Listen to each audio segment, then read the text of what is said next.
tulog pa ang mga bagets. May oras pa tayo para magpapawis. Okay, wag na magtanong kung bakit nandyan yan. Walang space sa labas. Okay, 1, 2, 3, go. 1, 2, 3, go. Iti, wag ka na mag-tiktok. Magpapawis ka na. Good morning, Siana. Look. Look. Good morning po. Nahawis up na ikaw? Bukas na kami ng tindahan.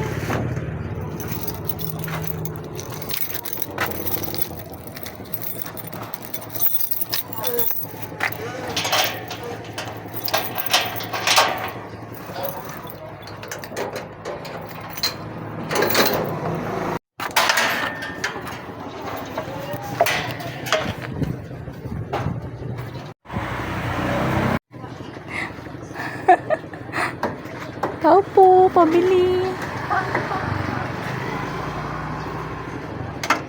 Pabili po.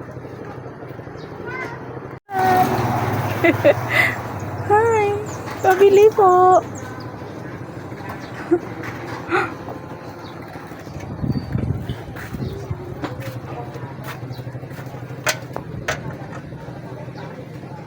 Malengke muna ang person at tulog pa ang kuya namin, panghapunan na rin para wala nang problema mamaya. Okay, nakabili na kami ng talong at alamang bagoong para mamaya dito na dito sa alamang. Sarap, kanin pa mo. Dede time na ang siya ko. Manonood ng TV para manahimik at makakilos ako. Yung kuya namin kasi tulog pa.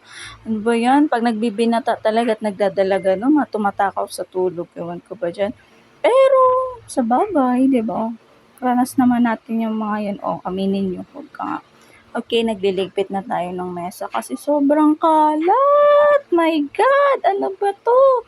Bakit pa ba to, charot? Pero hindi. Bakit kaya tuwing umaga sobrang kalat ng mesa at lababo? Kahit nagliligpit ka naman sa gabi, no? Ito, yung pinaghugasan ng panganay ko katulad niyan, hindi man lang maitaob kung saan platuhan. Diyos ko po, antayin pa talaga kinabukasan para ako ang magtaob. Di ba kayang sabihin na lang na, ay, ako na nga, mami, para wala ka nang gagawin bukas. Thank you, nak. My goodness. By the way, ito nga pala yung pinakaayaw kong gawain sa loob ng bahay. Diyos mio, Marimar.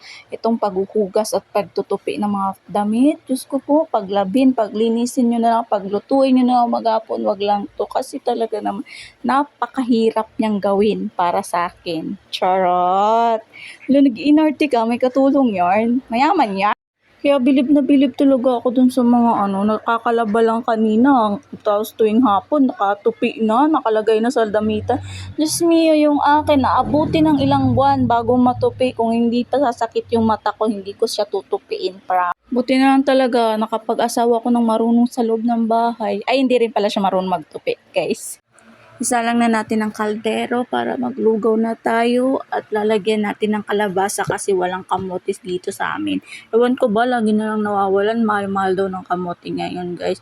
So, alam na, hindi sila magtitinda kasi wala na rin naman silang tutubuin if ever na bumili sila, diba? Kaya perfect yung egg, basta malalaga to.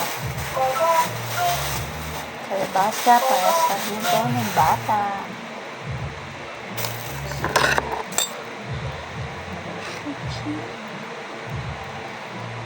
Wala nga lang kamote ngayon. Yung routine na namin lagi yan na maglulugaw tuwing umaga kasi si Sia yun lang kinakain niya maghapon actually. Tapos dede, main pa rin naman niya dede kahit 8 months na siya. Kasi hindi pa naman yung ipin niya, dalawa pa lang sa baba. Ang nakakatakot pa kasi pakainin. Diyos ko po, matsok siya mamaya. Hindi ko alam kung paano yan. Diba? Nakakatakot kasi. Tapos ang lalayo pa ng ospital dito. Wala pa naman ako dito kaklose kasi hindi naman ako naglalabas-labas dito. Magti 3 years na kami dito pero wala pa akong kakilala masyado dito. Kasi nga po, introvert ang person. Baka mamaya may maka-misunderstanding ng mga ugali natin. Bye. Doon lang, doon. Saan ka papunta doon? Kuya, punta mo siya doon. Mauntog yan dyan. May ayaw na.